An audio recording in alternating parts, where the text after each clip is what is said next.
안녕하세요, 김재현입니다. 제가 오늘은 공법 과목 자체에 대해서 좀 이야기를 나눠보겠습니다. 부동산 공법, 우리가 배우는 법률 과목의 이름이죠. 부동산 공법은요 6개의 법률로 되어 있어요. 6개의 법률. 이 6개의 법률이 어떤 유기적인 관계를 갖고 있는지 거기에 대한 이해가 좀 필요해요. 자, 우리가 첫 번째로 보게 될 법률은 국토의 계획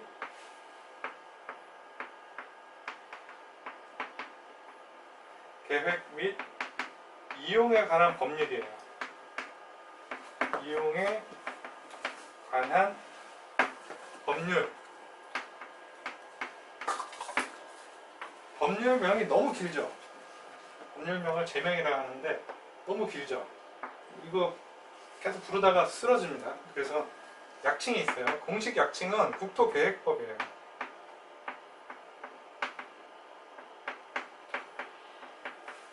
자, 뭐 이런 거 시험에 안 나오니까 우리 이것도 길다고 생각돼서 이것도 줄이도록 하겠습니다.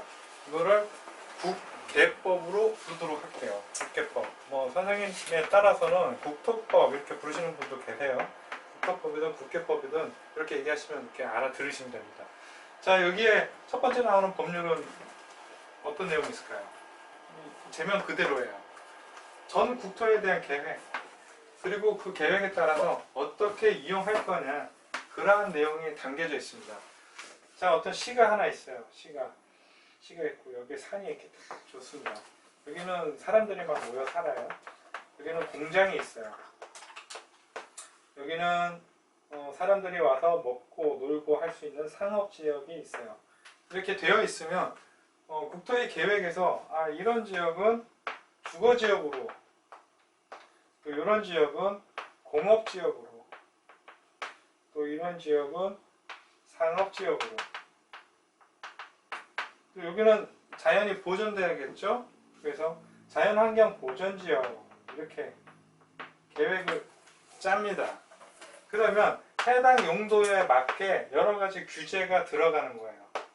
그러면 이 규제에 따라서 이용이니까 개발, 토지에다 건물을 세우거나 이런 것들을 할 때 이렇게 정해놓은 것들에 부합하는지 보겠다는 얘기예요. 이런 내용이 들어있고요. 자, 토지에 이런 게 정해졌으면 도시개발법, 우리가 그 다음에 만나는 법이 도시개발법이에요. 이것도 말 그대로 도시 개발을 한다는 얘기죠. 도시 개발을 도시에다가도 할 수 있고 농지나 임야에도 할 수 있어요. 근데 내가 도시 개발을 해서 분양을 해가지고 팔 건데 그 집가가 비싼 도시 지역에다 하기는 어렵겠죠. 주로 임야 또는 농지 이런 곳에다가 시가지 그리고 단지 이런 걸 개발하는 거예요. 우리가 차를 타고 이렇게 가시다 보면 논밭이 잔뜩 있는데 뜬금없이 아파트 단지가 이렇게 쫙 들어선 데가 있을 거예요. 이런 것들은 대부분 이 도시개발법을 통해서 개발이 된 겁니다. 우리가 도시개발법 공부하면서 헷갈리면 안 되는 게 우리 1기 신도시, 2기 신도시, 뭐 3기 신도시 이런 대형 신도시들 있죠. 그거와는 좀 달라요. 그거는 1기 신도시나 2기 신도시 이런 것들은 국가가 주도로 대규모 토지를 수용을 합니다. 수용을 해서 아파트를 공급하는 거죠. 국가 주도로 하는 거예요. 그래서 민간, 그러니까 건설사나 이런 데서 그렇게 할 수가 없어요. 근데 이 도시개발법은 국가도 할 수 있지만 민간이 이 법을 활용을 해서 이런 지역에다가 내가 아파트 단지를 짓고 싶어. 이 법을 활용해서 여기 이렇게 아파트 단지를 지을 수 있는 거예요. 이게 도시개발법입니다. 자, 그 다음 우리가 만나보게 되는 법이 정비법이에요. 정비법. 정비법은 원래 정식 명칭은 더 길죠. 정식 명칭을 써볼까요? 도시 및 주거환경 정비법.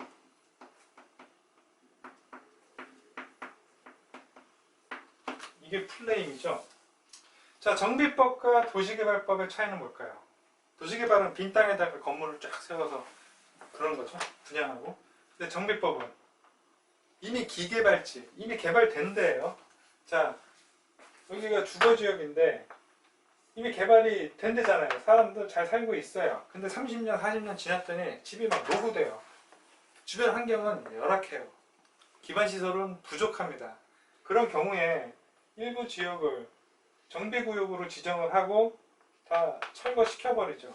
그리고 거기다 새로 집을 지어서 조합들이 이제 분양을 받는 거죠. 그런 게 정비법입니다. 차이가 있죠.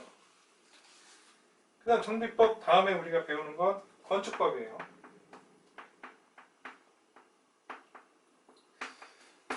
이 정비법 설명을 어느 정도 드려볼까요? 제목이 이렇게 긴데 주거환경정비법이라고 그러면은 주택을 얘기하는 거고요. 여기서 말하는 도시환경정비법, 주거환경정비법 합친 얘기예요.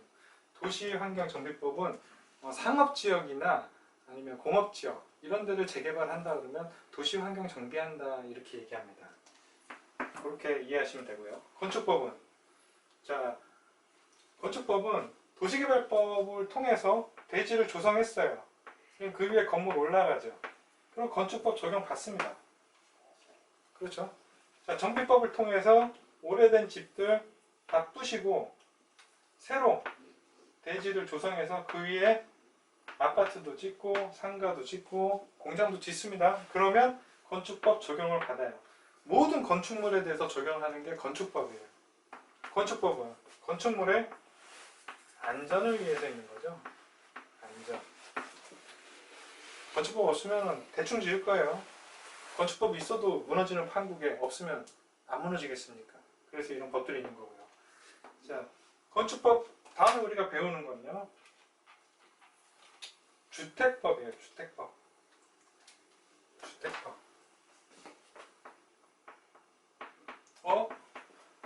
주택도 건축물 아니야? 맞아요. 주택도 건축물이에요. 자, 주택 중에서 건축을 하는데 자, 30세대 이상을 짓는데요. 또는 30호를 짓는데요. 자, 호는 단독주택이고요. 30세대면 공동주택을 얘기하는 겁니다. 아무튼 주택인데 한두 채 짓는 게 아니라 엄청 많이 짓는 거예요. 30세대. 그러면 건축법이 아니라 주택법 적용을 받는다는 거예요. 아니, 건축법도 있는데 왜 이런 거 별스럽게 만들었을까요? 주택법의 제정 목적이라는 게 있습니다. 주택법의 제정 목적. 주택법의 제정 목적은 쾌적하고 살기 좋은 주거 환경 확보예요. 이 건축법으로 해서는 쾌적하고 살기 좋은 주택을 짓기가 어렵습니다. 대표적으로 한번 볼게요. 건축법으로 지어진 것 가장 대표적인 게 빌라죠, 빌라. 빌라 막 따닥따닥 붙어있죠. 그리고 주택법으로 지어진 거 대표적인 건 아파트 단지죠. 아파트 단지가 이렇게 있어요. 가격 차이도 나지만 어떤 차이가 있을까요? 단지에 가면은 뭐가 있죠? 관리실도 있고 도로도 넓고 그다음 주차장도 쾌적하죠. 그리고 세대수가 많으면 유치원 용지도 있어요. 가까운 곳에 애들 유치원도 보낼 수 있어요. 자, 이런 것들은 살기 좋고 쾌적한 주거 환경을 느끼게 해주죠. 그런데 건축법으로 지어진 빌라는 그런 게 없어요. 그렇죠? 그래서 건축법으로 짓기에는 주택의 질이 너무 떨어지는 거예요. 그래서 이 주택법을 따로 만든 겁니다. 그걸 어떻게 지어라, 주택을 지을 거면 어떻게 지어라, 그게 건설 기준이에요. 건설 기준. 그리고 주택은 투기가 많이 일어나죠. 투기가 끝도 없이 일어납니다. 그래서 주택법에는 이런 투기 방지를 위한 내용도 들어있어요. 분양권 전매라든가 투기과열지구, 투기지구 이런 거 있잖아요. 그런 것들이 다 들어가 있어요. 자세히 볼 거예요. 이것도. 투기 방지를 위한 내용이 들어있다. 요즘 분양가 상한제도 투기 방지 내용에 들어가는 거예요. 그리고 또 큰 차이가 뭐예요? 건축법으로 지어진 빌라가 있습니다. 그걸 사러 갈 때는 어떻게 사러 가죠? 아저씨 이거 얼마예요? 그러면 1억 5천이에요. 좀 깎아주세요. 1억 4천에 가져가세요. 그래요. 그 무슨 계약이라고 그러죠? 수의계약이라고 해요. 수의계약. 그냥 서로 가격이 맞으면 팔고 또 살 사람은 사고 그럽니다. 주택법은요. 우리가 아파트 단지나 아파트 받을 때 이거 얼마예요? 그러고 안 사죠. 분양이라는 걸 통합니다. 예. 왜 분양이라는 걸 통할까요? 모든 사람에게 주택에 구매할 수 있는 기회를 공평하게 하기 위해서 분양이라는 게 있는 거예요. 아무한테나 돈 많다고 사게 하면 돈 많은 사람만 여러 채 사버릴 거 아니에요. 그렇죠? 그래서 그런 걸 공급 규칙이라고 합니다. 이런 공급 규칙에 맞게 분양을 해야 돼요. 주택법이 왜 있는지 알겠죠? 그러면 자, 이 건물을 짓는데 아파트 단지를 짓는데 주택법 적용을 받는데 주택법에 없는 내용들은 어떻게 하냐? 그럴 때는 건축법 적용을 받습니다. 그런 측면에서 봤을 때 건축법은 건축물에 대해서 일반법이고요. 일반법. 주택법은 건축물에 대해서 특별법이라고 할 수 있죠. 특별법. 일반법과 특별법이 만나면 특별법이 우선하고요. 국법과 신법이 만나면 신법이 우선한다. 이런 원칙들이 있어요. 그래서 주택법이 우선 적용되고 그 뒤에 건축법이 적용되는 거예요. 자, 그리고 우리가 마지막으로 만나보게 되는 법이 농지법입니다. 농지법. 자, 농지에 대한 모든 것을 다루고 있어요. 농지를 소유하거나 그걸 또 이용하거나 그걸 또 보존하는 거에 대한 모든 내용들을 담고 있습니다. 실전에선 농지법이 중요해요. 그런데 우리 법에서는 우리 시험에서는 두 문제밖에 안 나오니까 약간 좀 홀려봤죠. 자, 여기까지 우리가 보는 공부해야 할 법에 어떤 것이 있고 어떤 내용을 담고 있는지 대략적으로 살펴봤어요. 우리 시험은 어떻게 나오죠? 시험은 40문제 나오죠. 각 법마다 배율이 있습니다. 어떻게 나올 건지. 국토의 개임을 이용해 관한 법률, 국계법은요 12문제가 나와요. 40문제 중에. 도시개발법은 6문제, 정비법 6문제, 건축법 7문제, 주택법 7문제입니다. 농지법 2문제 나와요. 자, 이렇게 나와요. 그리고 40점 미만이면 꽈락이고 평균 6점 이상 맞아야 되죠. 2차가. 그렇습니다. 자, 그런데 우리가 공부를 하는데요.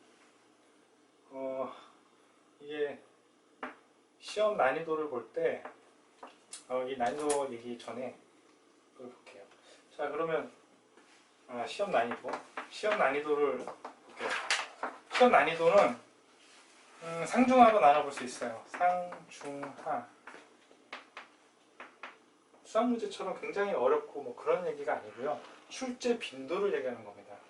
학원에 나오는 거면 하급이고요. 한 2년에서 3년마다 한 번씩 나오면 중급입니다. 근데 2년에서 3년마다 나오긴 하는데 문제를 약간 꽈놔요.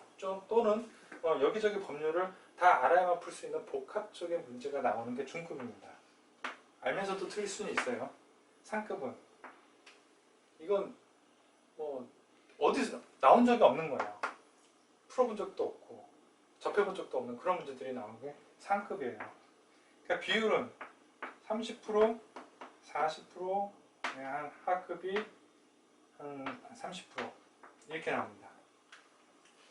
자, 그러면 우리가 시험 성적의 목표를 몇 점으로 잡아야 될까요? 저는 70점으로 생각하고 있어요. 우리의 목표는 70점. 자, 중과 하가 다 맞춰서 70점이냐? 그건 아니에요. 상급은 유형이 있습니다. 상식선에서 풀 수 있는 게 있어요. 처음 접한 문제지만 우리가 공법이라는 걸 공부하다 보면 나름의 상식이 생깁니다. 당연하게 느껴지는 것도 있고 그런 상식을 가지고 풀 수 있는 문제들이 나오기도 해요. 또 하나는 오지선다형이잖아요. 3개는 아는데 2개는 몰라요. 그 둘 중에 하나 찍는 상황이 옵니다.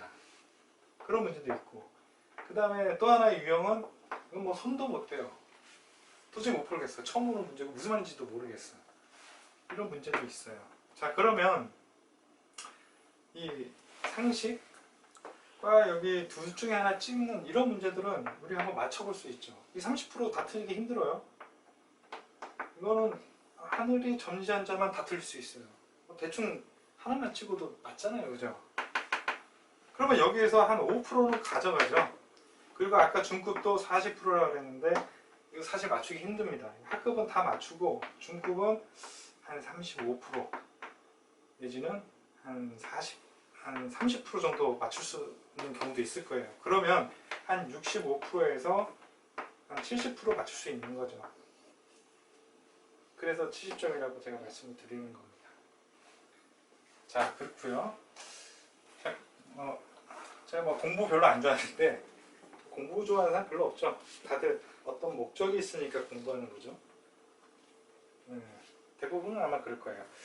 자, 그런데 공부 얘기를 잠깐만 해볼게요.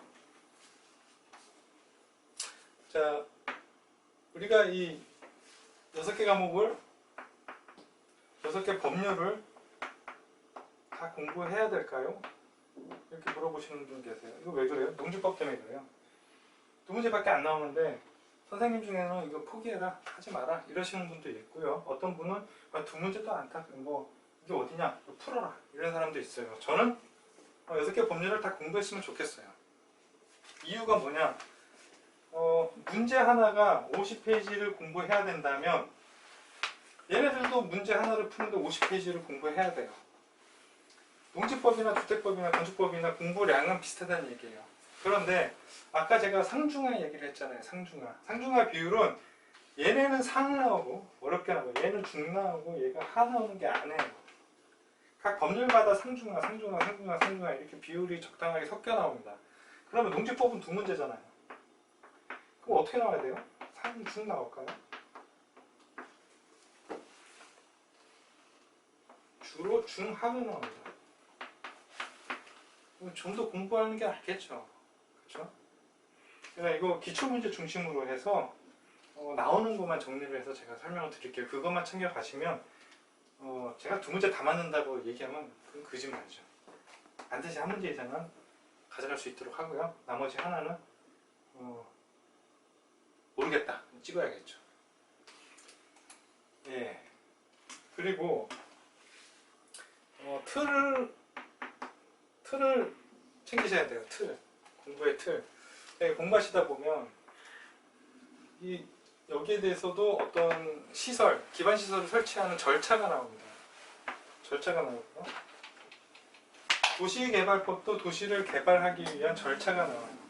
정비법도 정비를 하기 위한 절차가 나옵니다. 근데 공부하시다 보면요, 그 얘기 같을 때가 올 거예요, 분명히. 그러면 공부는 했는데 이 내용이 여기 건지 막 뒤죽박죽 헷갈릴 때가 있어요. 그러면 이게 틀이 반드시 잡혀 있어야 돼요. 틀은 뭐죠? 차례입니다. 차례. 적어도 이 안에 어떤 큰 제목들, 어떤 게 담겨 있는지 정도는 인지하고 계셔야 돼요. 그래서 틀을, 이게 무너지면 학습했던 내용이 뒤죽박죽 돼가지고 굉장히 혼란스러워요. 틀을 챙기시고요. 그 다음에 연구하시는 분이 있어요. 연구하시면요, 망하는 지름길입니다.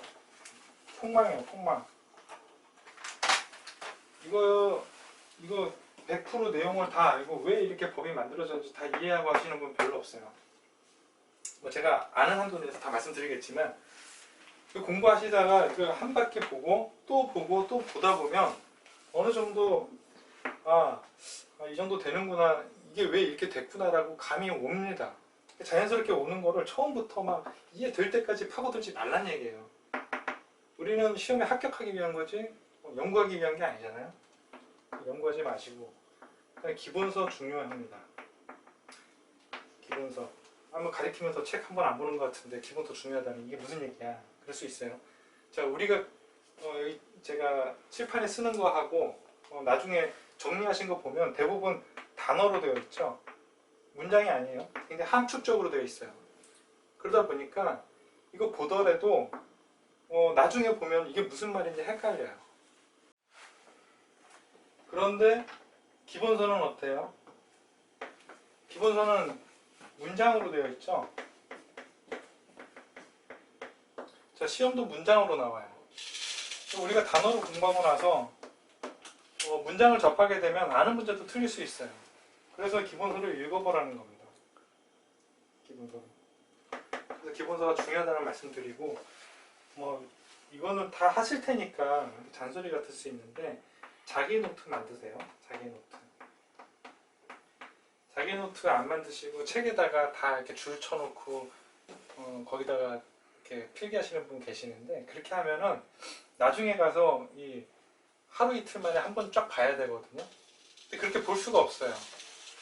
자기 노트 이렇게 딱 만들어 놓으시고, 제가 강의하는 거 필기를 하세요. 자, 거기에다가 필기를 하시고 나중에 기출문제 풀어볼 겁니다.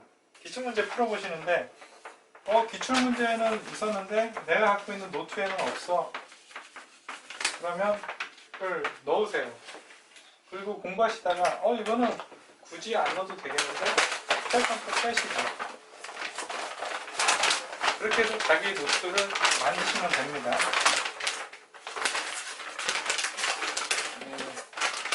자, 여기까지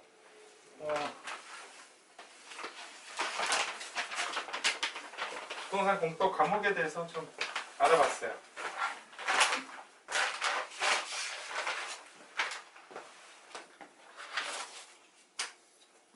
자, 그 다음에 우리가 계획을 배우죠. 계획. 우리가 배우는 국토의 계획 및 이용에 관한 법률, 여기에 나오는 계획 말고도요, 이 공간에 대한 계획이 굉장히 많습니다. 그 계획 간에도 서로 상하관계가 있어요. 위아래가 있어요. 그 체계를 한번 말씀드릴게요. 자, 공간 계획.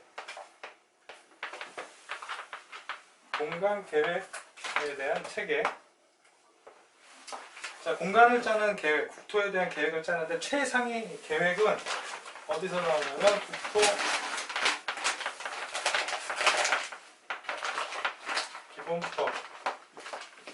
국토기본법에 있어요. 자, 국토기본법은 국토종합계획을 만들게 합니다. 국토종합계획.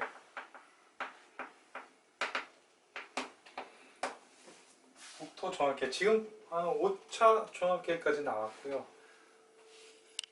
2040이라고 20년마다 한 번씩 수립을 해요.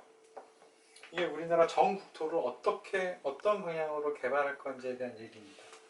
그리고 이 계획 밑에는 도종합계획이 있고요. 글씨가 작은가요? 도종합계획. 도 밑에는 시군 종합계획이 있어요. 그 다음 지역계획이 있고요.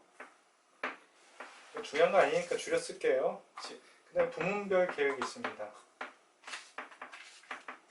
부문별 계획이라고 하면 도로, 철도, 항만, 공항 이런 것들을 얘기하는 거예요. 자, 국토기본법 밑에는 우리 인구의 절반이 살고 있는 수도권에 대한 정비법이 있어요. 수도권 정비법.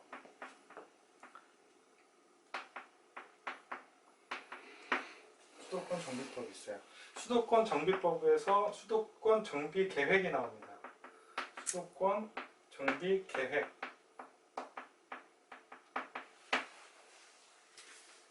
자, 우리 수도에 관련된 계획이겠죠? 당연히. 근데 이거 정비법에는 이 수도권을 3개의 토지로 나눕니다. 과밀 억제 권역. 도심, 우리 서울 지역 같은 데 너무 밀집돼 있잖아요. 그런 경우 가급적이면 들어오지 못하게 하는 거예요. 그래서 과밀 억제 권역이 있고, 그 다음 성장 관리 권역이 있습니다.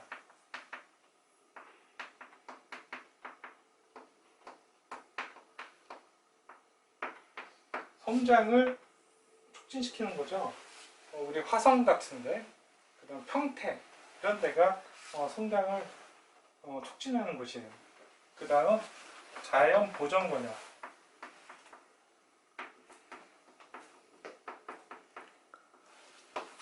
자연보전권역은 말 그대로 자연을 보존하기 위한 곳이죠. 우리 그 남한강과 한강의 줄기가 만나는 그런 곳, 이천, 경기도, 광주, 여주, 일부 이런 지역을 얘기해요. 아무래도 땅값은 과밀 억제 권역이나 성장관리 권역에 비싸겠죠. 성장관리 권역에 앞으로 가격이 오를 확률이 높아요. 아무튼 이 수도권 정비법에서 나오는 요 세 개는 한번 기억을 해두세요. 나중에 또 나오는 얘기입니다. 자, 수도권 정비법 밑에 드디어 우리가 공부하게 될 국토계획법. 국토계획법이 나와요. 이 국토계획법은 우리가 광역도시계획, 뒤에 또 배울 거니까 짧게 쓸게요. 광역도시계획, 도시기본계획, 도시군기본계획 같은 얘기입니다.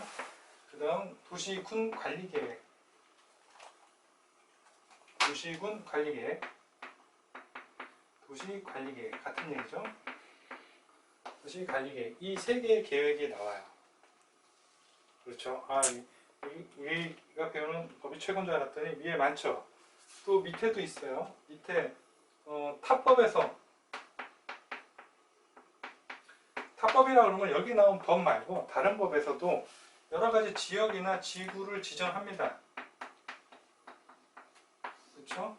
그 다음에 이용과 보존, 개발에 대한 또 내용이 있어요. 이용과 보존, 그 다음 개발에 대한 계획이 있어요. 자, 위에 있는 계획을 상위 계획, 아래에 있는 계획을 하위 계획. 너무나 중요한 개념이라 노란색으로 칠해 볼게요. 자, 하위 계획은 상위 계획에 어때야 돼요? 부합해야 됩니다. 부합해야 돼요. 하위 계획이 있는데 상위 계획과 서로 다르면 어떻게 됩니까? 다르대요. 서로 달라. 그러면 상위 계획이 우선합니다. 당연한 얘기 왜 이렇게 열심히 쓰나 하는데 시험에 나와요. 어떻게 나와요? 도시기본계획은 광역계획에 광역도시계획에 부합해야 된다. 서로 다르면 상위계획인 광역계획이 우선한다. 이런 내용들이 나온다는 거예요. 이걸 따로따로 공부할 필요 없잖아요. 그냥 상위계획, 하위계획 이렇게 개념만 알고 계시면 되죠. 어느 게 상위고 어느 게 하위인지만 알면 되니까. 그럼 상위계획은 하위계획에 뭐가 되죠? 기본이 되거나 지침이 되는 거예요. 그렇겠죠. 자, 그리고 국가계획이라고 있어요. 우리 용어 정리하시면 나오는데, 국가계획. 이것도 중요한 얘기입니다. 국가계획. 국가계획은 여러 개가 많겠죠. 근데 여기서 얘기하는 건 이런 거예요. 국가계획은 국가 정책 목적을 달성하기 위한 계획입니다. 자, 국가 정책적으로 특정 지역을 산업을 발전시키려고 그래요. 그러면 이 지역의 용도 지역을 공업지역이나 도시지역이죠. 공업지역 이런 걸로 지정을 해야겠죠. 도시지역으로 지정을 해야겠죠. 그전에는 예를 들어서 농지였다고 치고요. 그러면 이걸 도시지역으로 지정을 하려고 국가계획을 짰으면 이 지정을 어디서 하냐? 여기 도시관리계획을, 이 계획의 절차를 통해서 여기를 도시지역으로 지정할 수가 있어요. 그냥 국가계획이라고 해서 막 지정할 수 있는 게 아니라 여기 절차를 따라야 됩니다. 여기. 그렇죠. 그래서 이런 절차를 따라야 되는 계획을 얘기하는 거예요. 여러 수많은 국가계획 말고. 근데 국가계획과 여기 국토계획법이 만났어요. 만났더니 서로 다르대. 그러면 국가계획이 우선한다. 그래요. 우선한다. 그 얘기는 국가계획이 상위계획이란 얘기하고 싶은 거예요. 법률에서는. 아, 국가계획이 상위계획이구나. 이것만 알고 계시면 됩니다. 그럼 똑같아요. 하위계획이 국가계획에 부합해야 되고요. 서로 다르면 상위 계획이 우선하고요. 부가 계획은 하위 계획이 기본이 되고 지침이 된다. 뭐 이렇게 이해하시면 됩니다. 자, 그렇고요. 자, 여기까지 계획, 우리가 배울 계획이 어떤 이상을 가지고 있는지 살펴보는 시간을 가졌습니다. 자, 깨끗하게 지웠고요. 자, 드디어 우리는 국토의 계획 및 이용에 관한 법률, 국계법 들어가려고 합니다. 국계법. 이 국계법은 처음부터 다 쓸게요. 국토의 계획 및 이용에 관한 법률.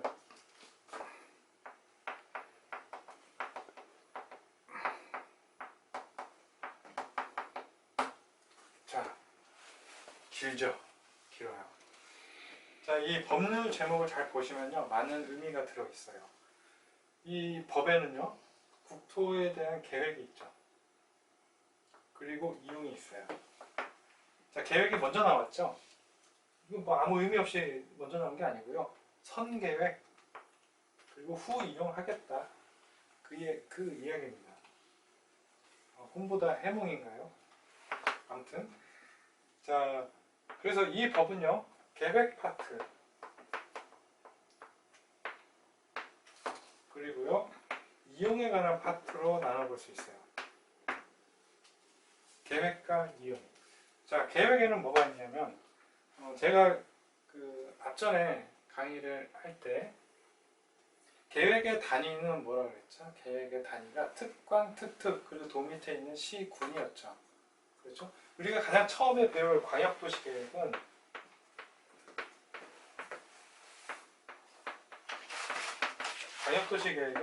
특광, 특특, 시군을 둘 이상, 특광, 특별시, 광역시 이게 각각 계획이 아니고요. 이 각 행정구역을 둘 이상 포함하는 계획이에요. 둘 이상.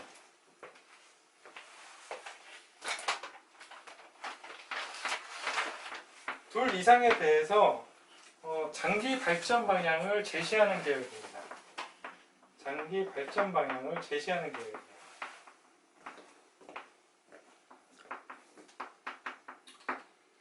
또 기능도 연계하고요. 두 개니까. 그런 계획이고. 그 다음 우리가 배우게 될 게 도시 기본 계획이에요. 도시군 기본 계획.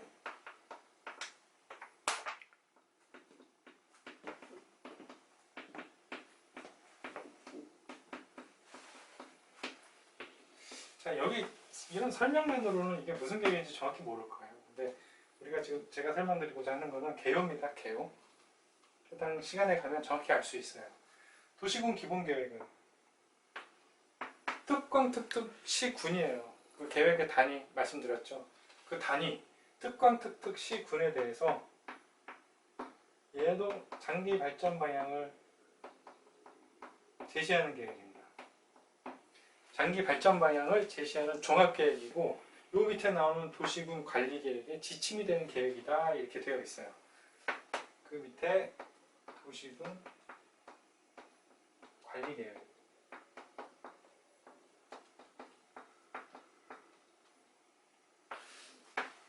자, 이렇게 세 개의 계획을 배우게 됩니다.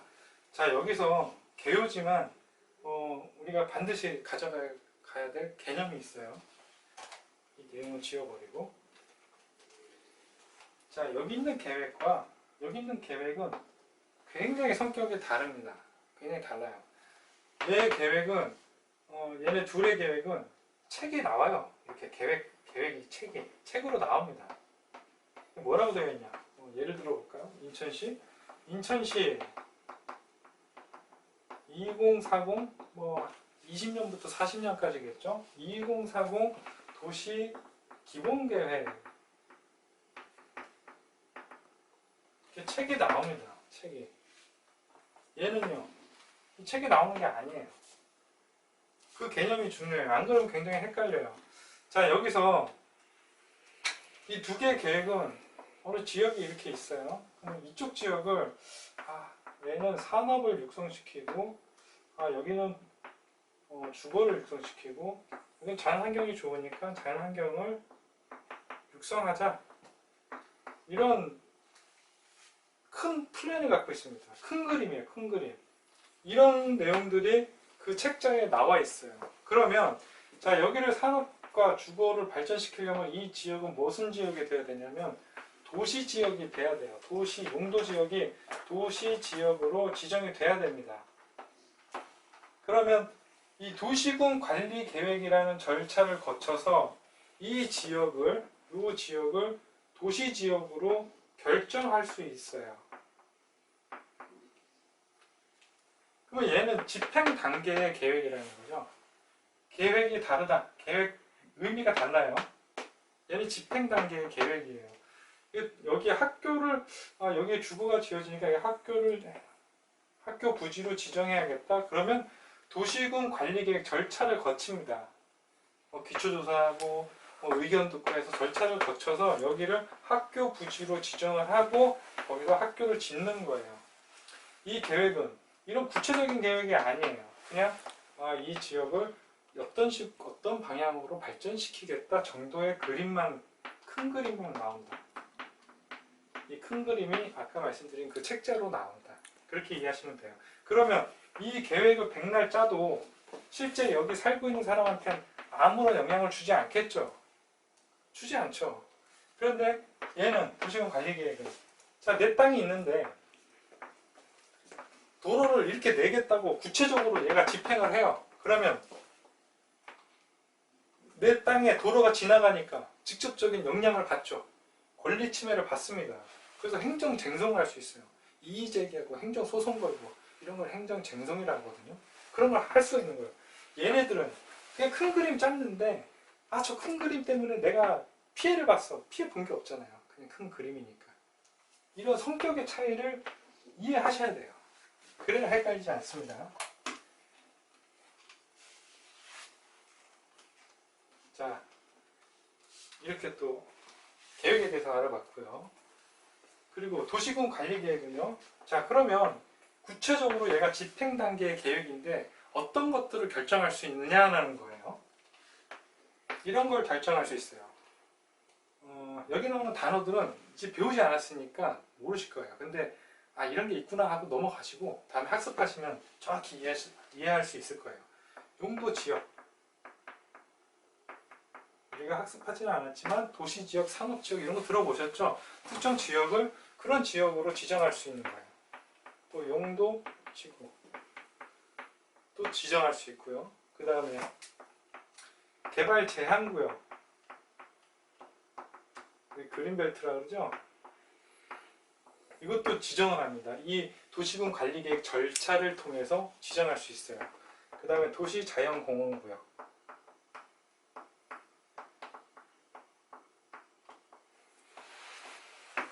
그 다음에 시가와 조정구역,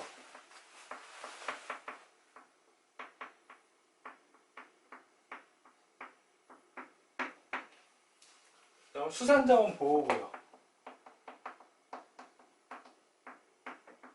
우리는 이게 뭔지 몰라요. 알면 이 수업 듣진 않겠죠. 이런 것들 지정할 수 있고요.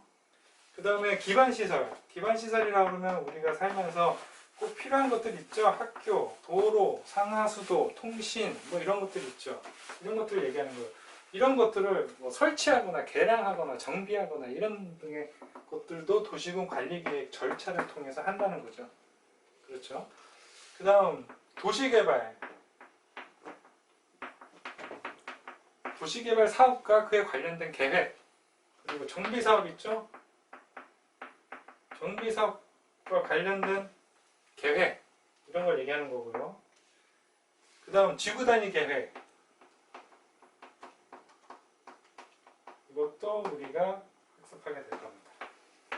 그 다음 입지규제 최소구역,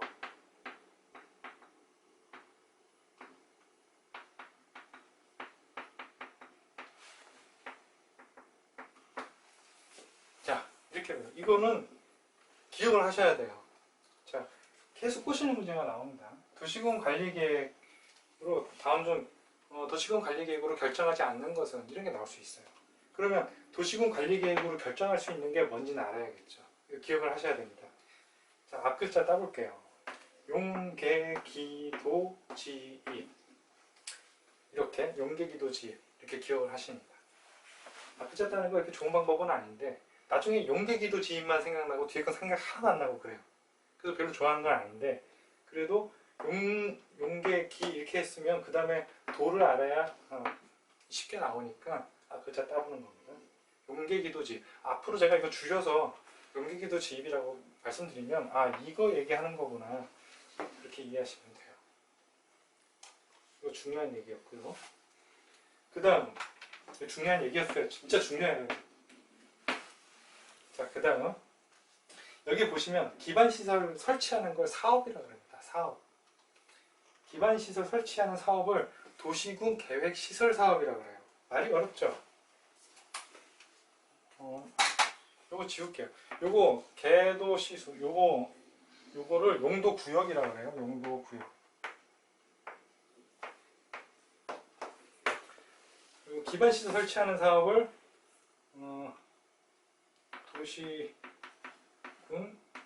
계획 시설 사업.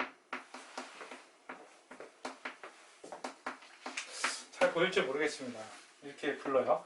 그다음 도시개발하는 걸 도시개발 사업이라고 그러고 정비하는 걸 정비 사업이라고 그래요. 그러면 도시군 관리계획으로 하는 사업이 3개가 있네요. 그렇죠. 3개.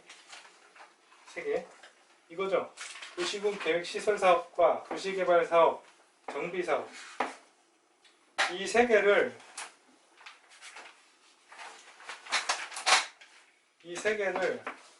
도시군 계획 사업이라고 얘기합니다. 이거 용어에서 나와요. 대단히 중요한 얘기예요. 됐죠? 그 다음 또 하나, 이거 용어 정리에 다 나오는 겁니다. 도시군 기본계획하고 도시군 관리계획 이 2개를 합쳐서 도시군 계획이라고 그래요. 칼이 좁네요. 도시군 계획.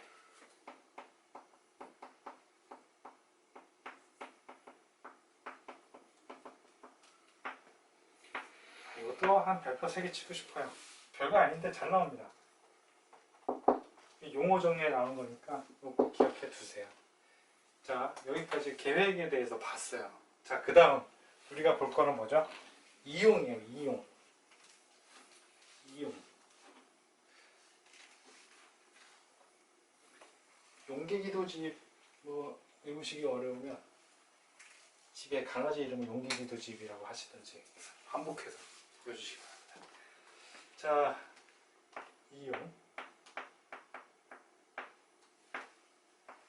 자, 계획을 짰어요. 계획을 잘 짰어요. 열심히 짰어요. 비용도 많이 들어갔어요. 짰는데 자기 땅이라고 자기 마음대로 집 지어버리면 안 되겠죠. 이 계획에 맞는지 부합하는지 봐야겠죠. 누군가가 개발을 한다면 이 개발이 이런 계획에 부합되는지 보는 것을 개발 행위 허가 제도라고 합니다.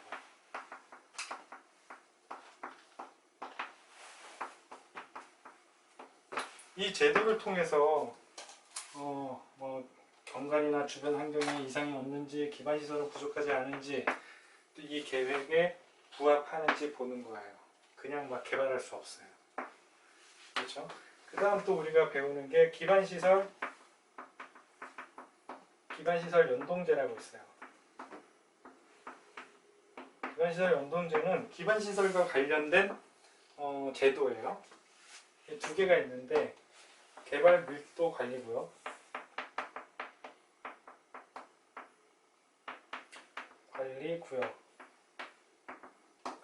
그 다음 기반시설 부담구역.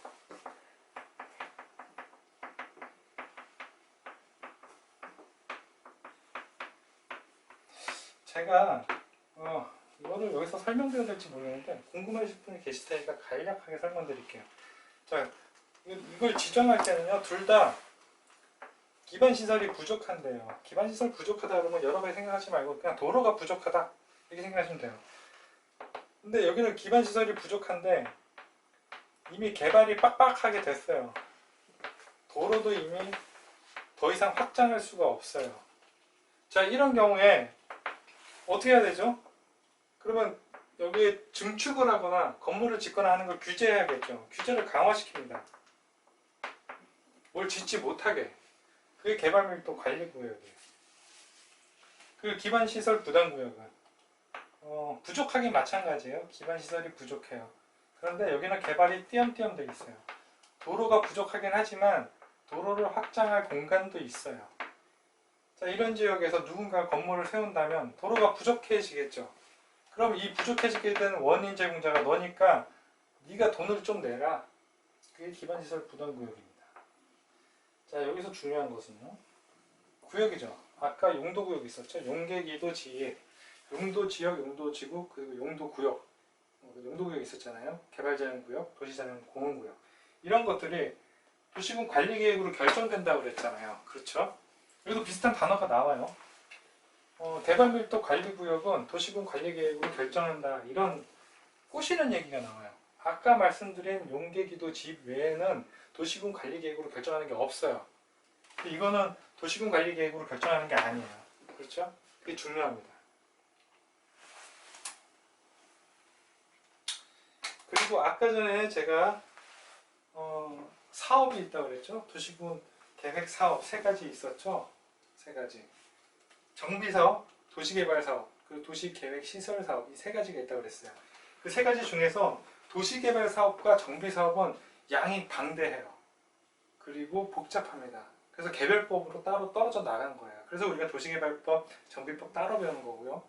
그 다음에 기반시설을 설치하는 도시군 계획시설 사업은 국토계획법에 남아있는 거예요. 그다지 양이 많지 않으니까. 그래서 마지막으로 여기서 배우는 거예요. 도시군 계획 시설사업,